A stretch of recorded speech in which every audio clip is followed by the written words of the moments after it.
formulaire. Donc, voyons un petit peu ces différentes formules que j'ai à disposition. J'ai une formule l'onde, c'est racine de la force sur mu. C'est là où apparaît la force, c'est la seule formule où apparaît la force. Donc, comment est-ce que je vais trouver mu? Mu, la masse linéique, c'est la masse. C'est bon, je l'ai. Je peux le trouver. J'ai tout ce qu'il me faut. Comment est-ce que je peux trouver la vitesse? J'ai une autre formule qui me dit que la fréquence 3, c'est 3 fois la vitesse divisé par 2 fois la longueur.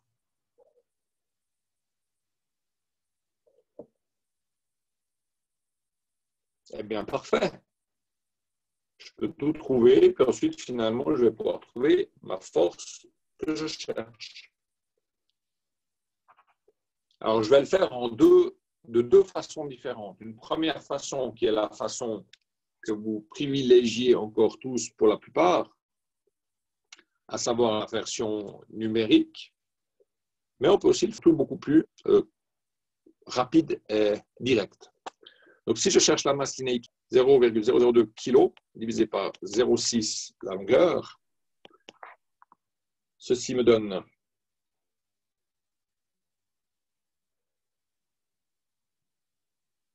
0,003 périodiques kg par mètre.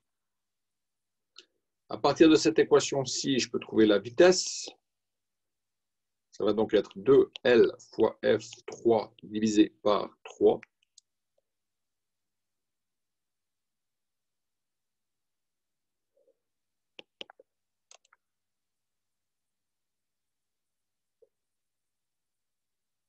Donc, je remplace avec les valeurs que je connais.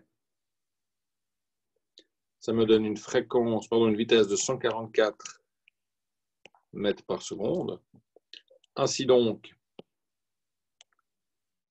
144 mètres par seconde, ça doit être égal à une force que je ne connais pas, divisée par cette fréquence 0,003 périodique. Je trouve donc F, c'est 144 au carré, ce qui me fait une force de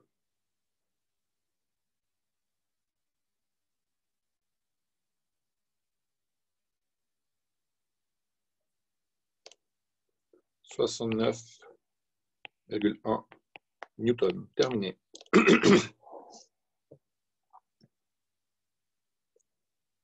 Et là, je le fais en mode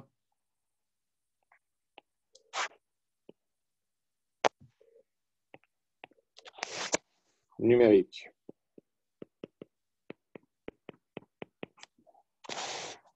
Donc, je mets directement les valeurs. Je prends plusieurs fois ma calculette.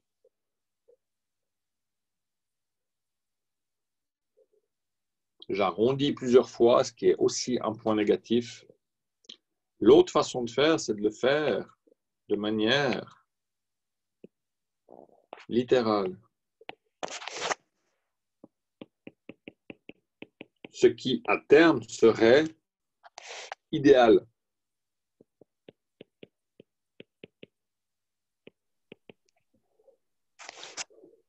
En mode littéral, ce serait l'idéal. Qu'est-ce que c'est? Je prends ma vitesse. C'est F sur mu. Sans même prendre les valeurs, je trouve qu'alors que F, c'est V carré fois mu. En remplaçant le V par 2LF3 sur 3 et le mu par masse sur longueur, je trouve ma force. Et en simplifiant un peu ça,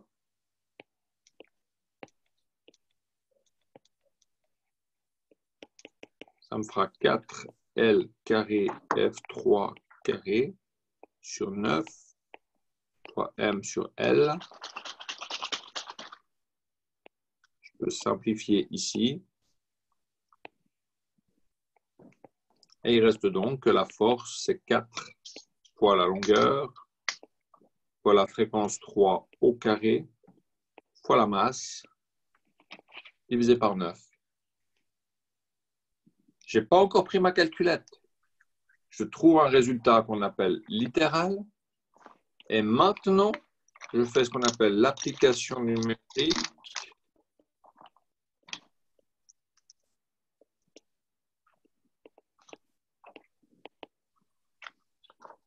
Et cette fois-ci, je prends ma calculette. 4 fois la longueur, fois la fréquence au carré, fois la masse, divisé par 9. Et ça, de tête, ça fait 69,1 newtons.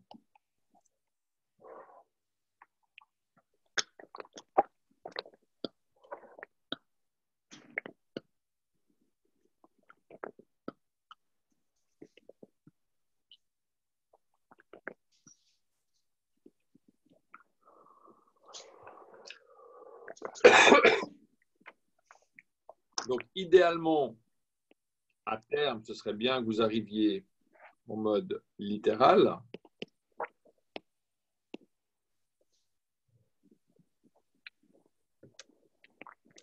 Ça reste encore complexe, je le conçois.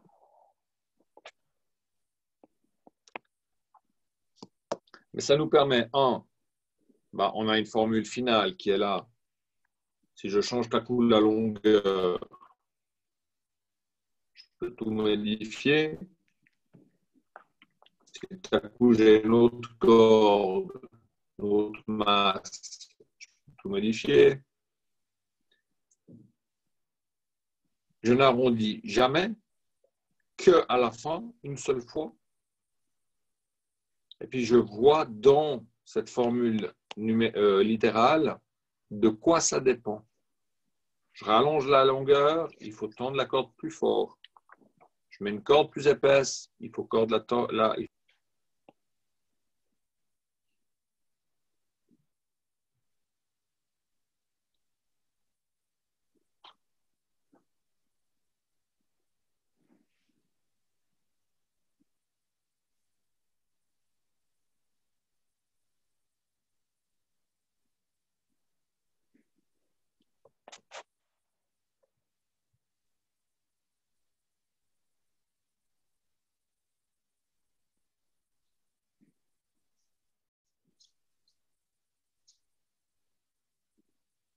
OK? Est-ce qu'il y a des questions?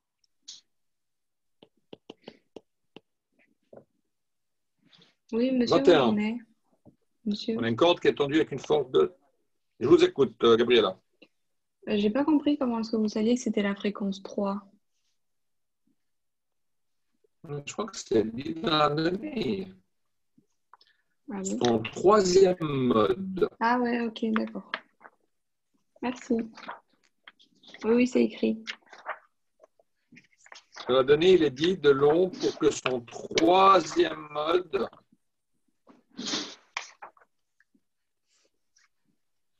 Ouais, c'est bon, merci.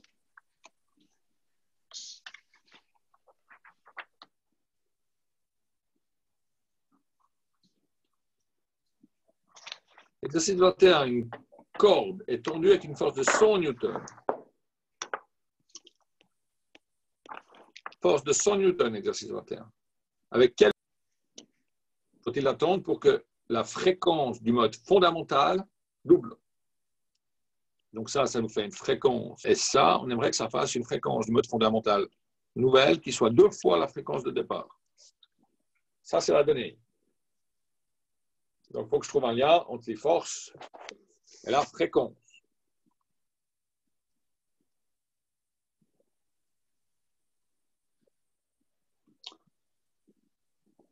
C'est un peu ce qu'on a fait tout à l'heure. Mais refaisons-le tranquillement. On parle du mode fondamental. Notre corde qui est comme ça. Je vais le faire comme avant, je l'avais mis en trétillé. Un seul ventre, là-dedans.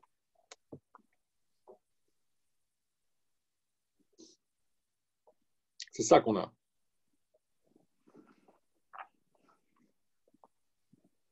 Donc le lambda 1, en passant, on n'en aura pas besoin. C'est la longueur de la corde fois 2.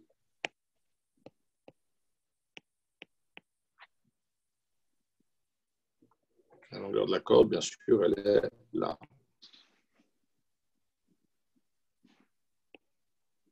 OK.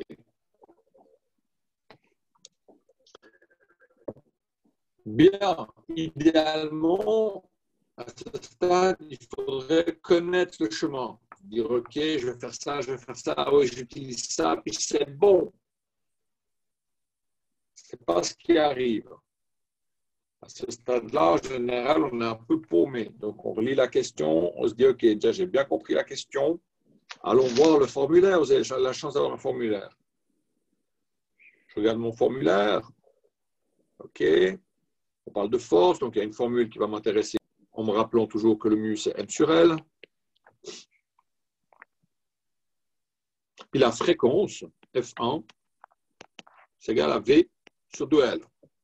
Ça, c'est en lien avec le fait que la vitesse, la période, longueur d'onde, donc fois la fréquence. On peut retrouver cette formule-là à partir de lambda 1 égale 2L. Bon, j'ai tout ça.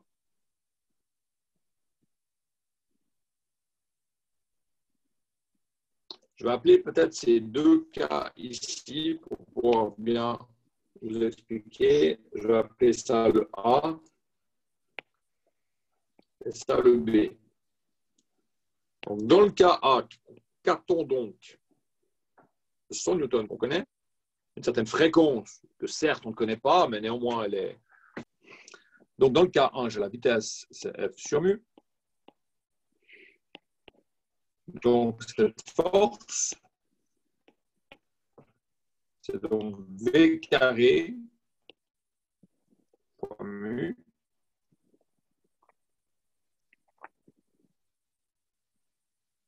Et si j'exprime V en fonction de F1, V, ça va être 2L fois F1. Donc là, on aura 2L fois F1 au carré fois mu. F égale 4L carré, le F1, la fréquence 1 au carré, fois mu.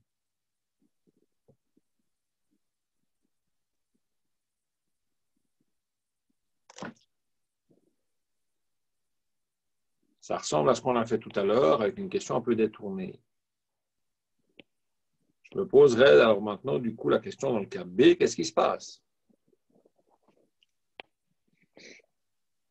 Je vous attends là pour être sûr qu'on soit déjà OK avec tout ça.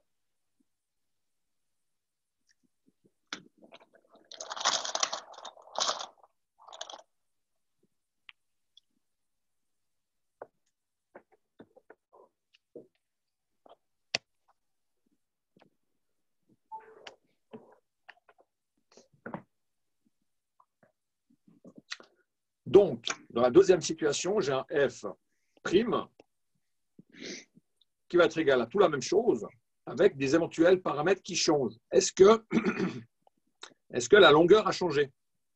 Eh bien non, on doit juste tendre la corde, donc elle ne change pas. Est-ce que la masse linéique a changé? Ben, la masse de la corde ne change pas, la longueur de la corde, on vient de le dire, ne change pas, donc ça reste des paramètres identiques. Par contre, ici, le F1, il devient F1', il va passer à 2 fois F1 au carré. Il y a ce 2 ici qui, élevé au carré, fait 4. Donc ça, on se rend compte que c'est 4 fois la force, et donc il y aura 400 newtons. Donc pour doubler la fréquence, il faut tendre la corde 4 fois plus. C'est proportionnel au carré de la fréquence.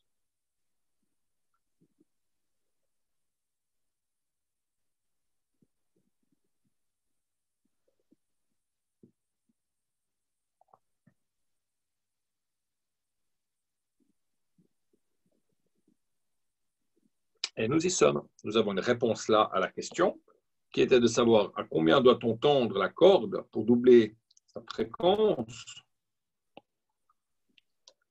Elle est là, une corde est tendue, patati.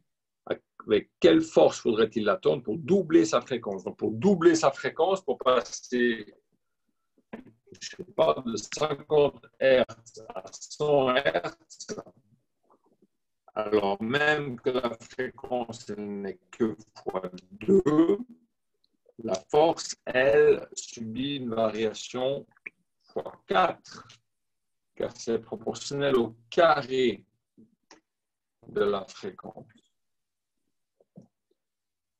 Et là, en le faisant littéralement, on peut le constater directement. J'aurais pu m'arrêter déjà là et puis vous dire, mais ici est proportionnel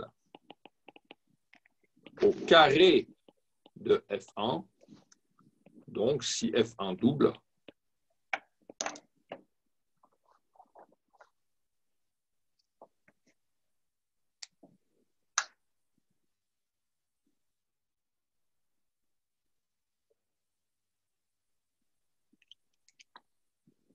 ecco quoi.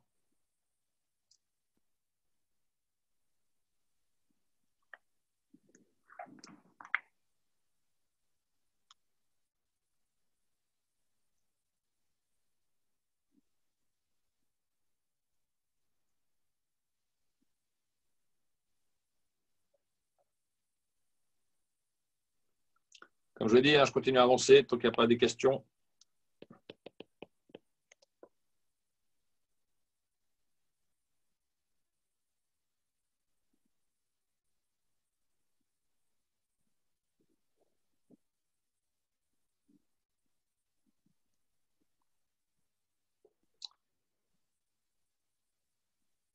Exercice 22.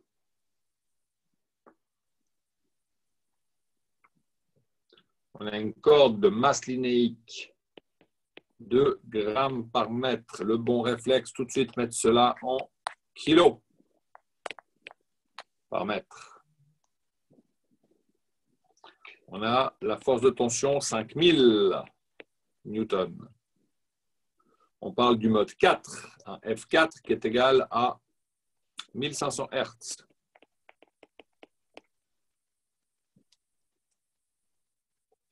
Le mode 4, si j'ai ma corde ici, le mode 4, il a, donc j'en déduis que la longueur d'onde du mode 4, c'est la longueur de la corde divisée par 2. Cette longueur d'onde, hop, oh là, ça c'est moche. Cette longueur d'onde, oh mince, elle va de là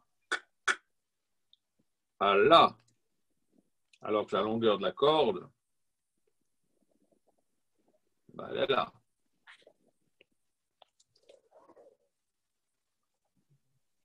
Donc c'est la longueur sur 2. Alors je vais faire un chemin un peu différent. On pourrait faire exactement le même chemin que les deux exercices précédents, histoire de varier un peu les plaisirs. Je vais passer par ailleurs.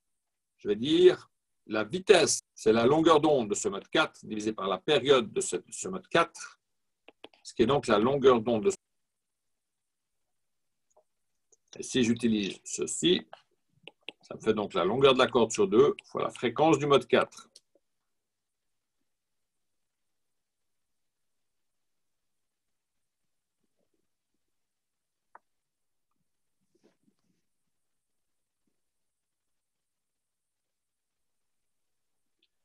Je réutilise la même formule que tout à l'heure. J'ai mon formulaire, je vais voir mon formulaire. Mon formulaire me dit que cette vitesse du mode 4, c'est la force avec laquelle je tombe, divisé par mu.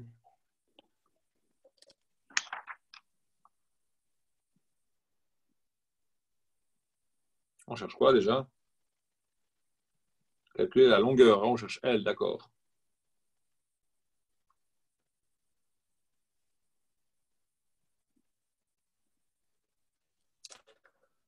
Donc, si je remplace maintenant ici, je vais avoir L sur 2 fois F4 égale la force sur mu.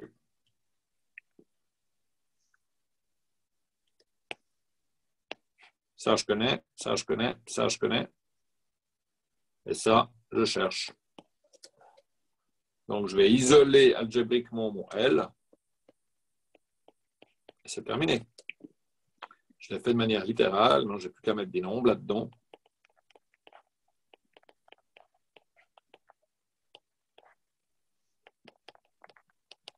Et je trouve la longueur de cette corde.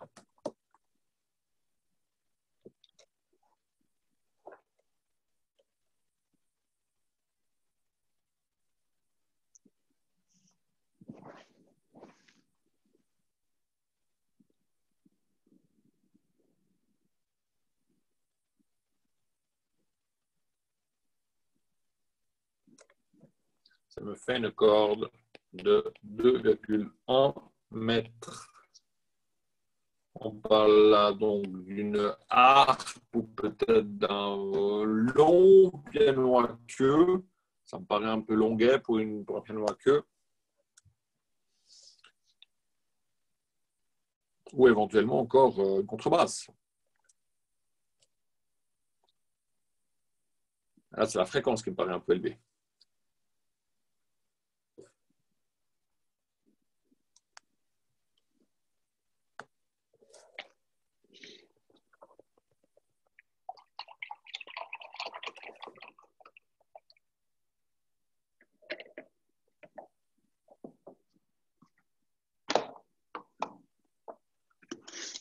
Corde d'une contrebasse jusqu'à 2,05 m. Ça, c'est Wikipédia qui le dit. Et les fréquences.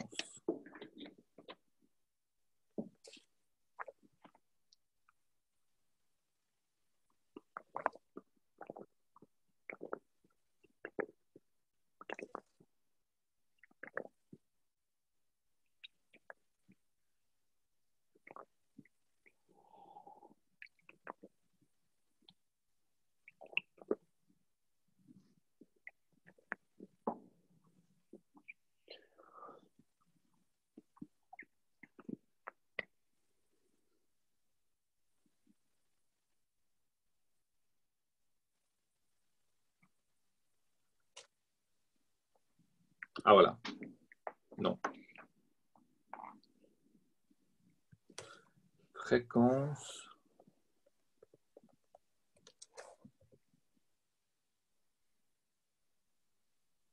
« 41. Ah, c'est pas mal, ça. Ouais, effectivement. Mi, la, ré, sol.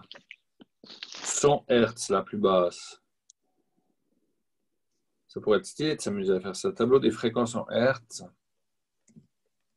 Fréquence des cordes à vide pour la basse. Donc la corde la plus aiguë, c'est un 98 Hz.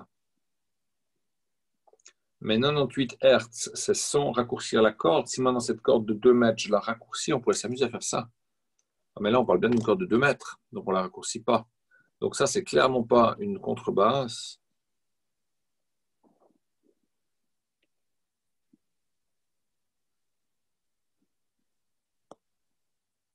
Ok, ça va être un exercice juste académique où on ne peut pas forcément trouver l'instrument. Bien, vous êtes là avec moi? Exercice 22, ça joue? Oui. Yes. Est-ce que vous seriez capable de les refaire? Parce qu'a priori, c'était un devoir déjà il y a quelque temps de les faire. Bah oui, j'essaie déjà de faire tout là chez moi. Oui, ça devrait aller.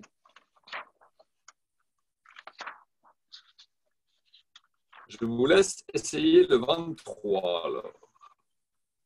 D'accord. Calculer la masse d'une corde de 80 cm de longueur soumise à une tension de 3000 newtons si elle vibre dans son mode fondamental à 440 Hz. Je vous laisse tenter déjà au moins le A. À vous, jeunes gens, c'est parti. De poser déjà ce qu'on connaît, de poser ce qu'on cherche, ici la masse, d'essayer de sortir les équations, voir si ces équations peuvent se lier entre elles pour essayer de le faire littéralement ou alors de le faire numériquement directement. Mais dans tous les cas, si vous l'acceptez, ceci est votre mission.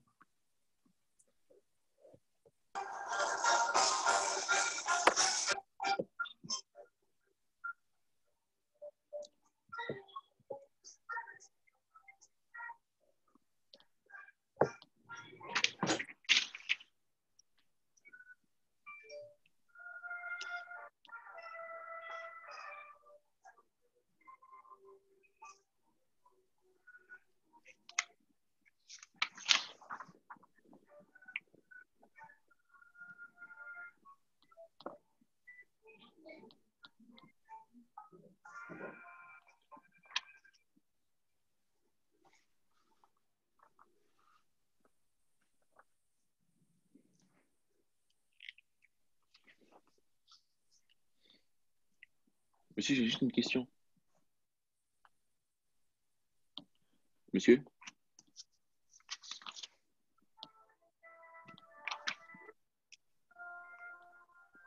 Monsieur, vous êtes là? Cherche pas, heureux. S'il n'est pas à côté de son wifi, on entend quasi rien. Il n'est pas là, je crois. Ouais. Il a juste mis la musique. C'est pareil. C'est pas grave. Ouais.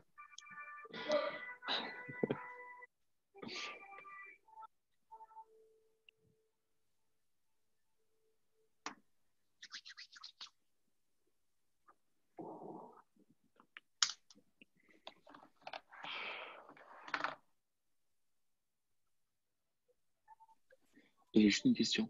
Il y a quelqu'un? Ouais. Question. Vous avez fait des anti-stationnaires dans un tuyau la dernière fois? Non, on va pas faire. On va pas faire? Non. En fait, Ça vous a n'avez été pas fait de annulé. théorie depuis On va pas les faire de cours. théorie, mais surtout on va pas prendre ça en fait. Pour les examens, il n'y aura pas. Il a revu le plan si tu veux. Ok. T'as un plan, t'as dit? Ouais, le plan. Mais au moins, Si tu veux, on s'arrête avant ça. On s'arrête à ce qu'on est en train de faire maintenant. Le dernier exercice, ce sera le 23. D'accord, ok. Ouais, t'as dit quoi, Schéma? là, il est en train d'enregistrer son écran. Il va nous envoyer la vidéo, enfin le cours qu'il est en train de faire. Il va nous l'envoyer si jamais.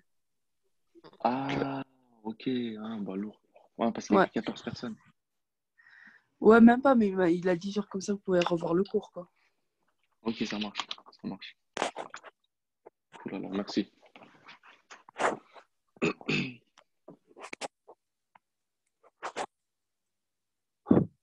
Bonjour Romout, Bonjour, monsieur. ça va? Oui, ça va et vous? Oui, ça va. Le réveil est Je vous ai dit. matinal? Oui, mais je suis arrivé à 10 minutes, monsieur, à peu près. Ah, tant mieux. Ouais, merci. Ouais, mais j'étais un peu tardif, monsieur le réveil, désolé. Alors, vous avez certainement fait cet exercice. Masse, c'est ce qu'on cherche. Mhm. Longueur 8 cm, tout de suite mettre cela en mètres. Une tension, donc une force de 3000 newtons. Et le mode fondamental, Gabriella, fondamental, donc le F1, 440 Hz. Ça, Oui. en passant, c'est un La.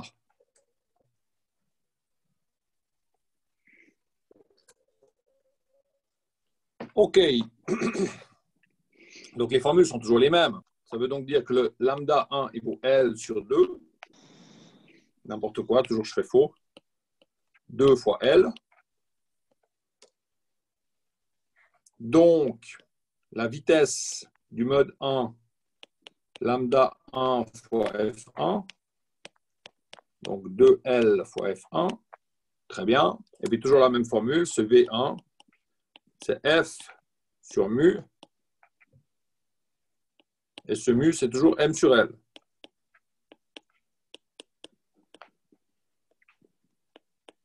Là, vous remarquez que c'est très important de marquer une barre de fraction importante ici. Si on s'en mêle dans les barres de fraction, bah, ça ne veut plus rien dire, puis on fera faux. Divisé par une fraction, c'est multiplié par l'inverse.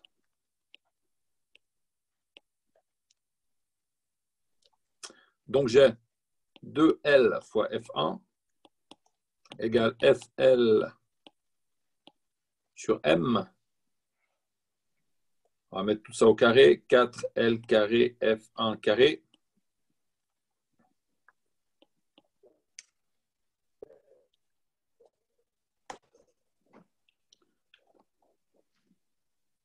FL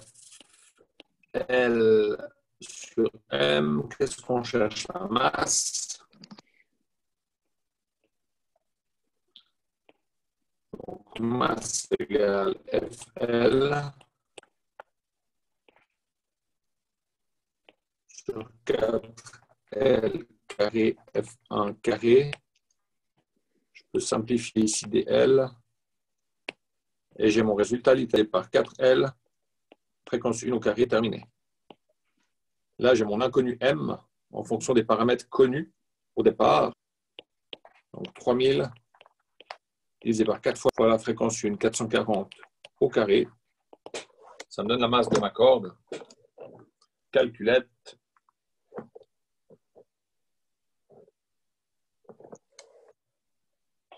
Divisé par 3.2 divisé par 440 au carré égale. On arrive à 5 grammes.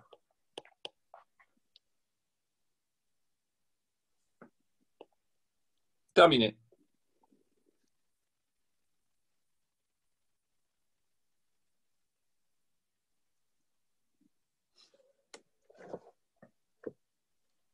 Vous l'aviez certainement tous.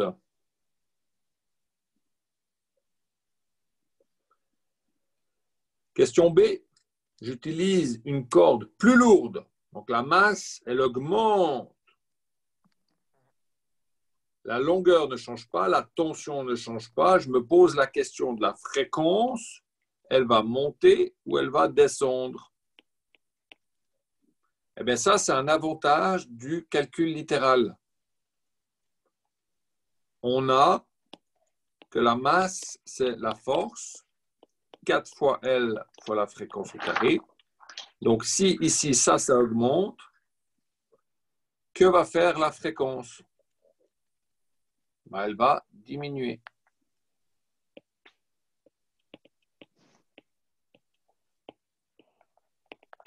Si vous voulez que la masse augmente dans cette formule, il faut que la fréquence diminue. Parce que plus on va diviser par quelque chose de petit, plus le résultat sera grand. Ça, c'est un avantage direct de ce calcul littéral.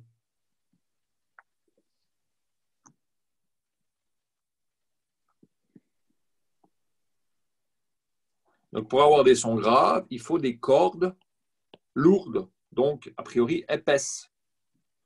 C'est bien la question C. Que peut-on dire des caractéristiques des cordes des contrebasses ou des guitares basses? Elles sont épaisses, c'est-à-dire lourdes, M grande,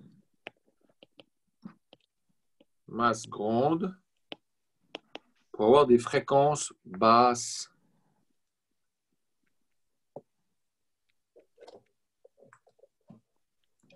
Tout est à la route. Et on retombe sur nos pattes.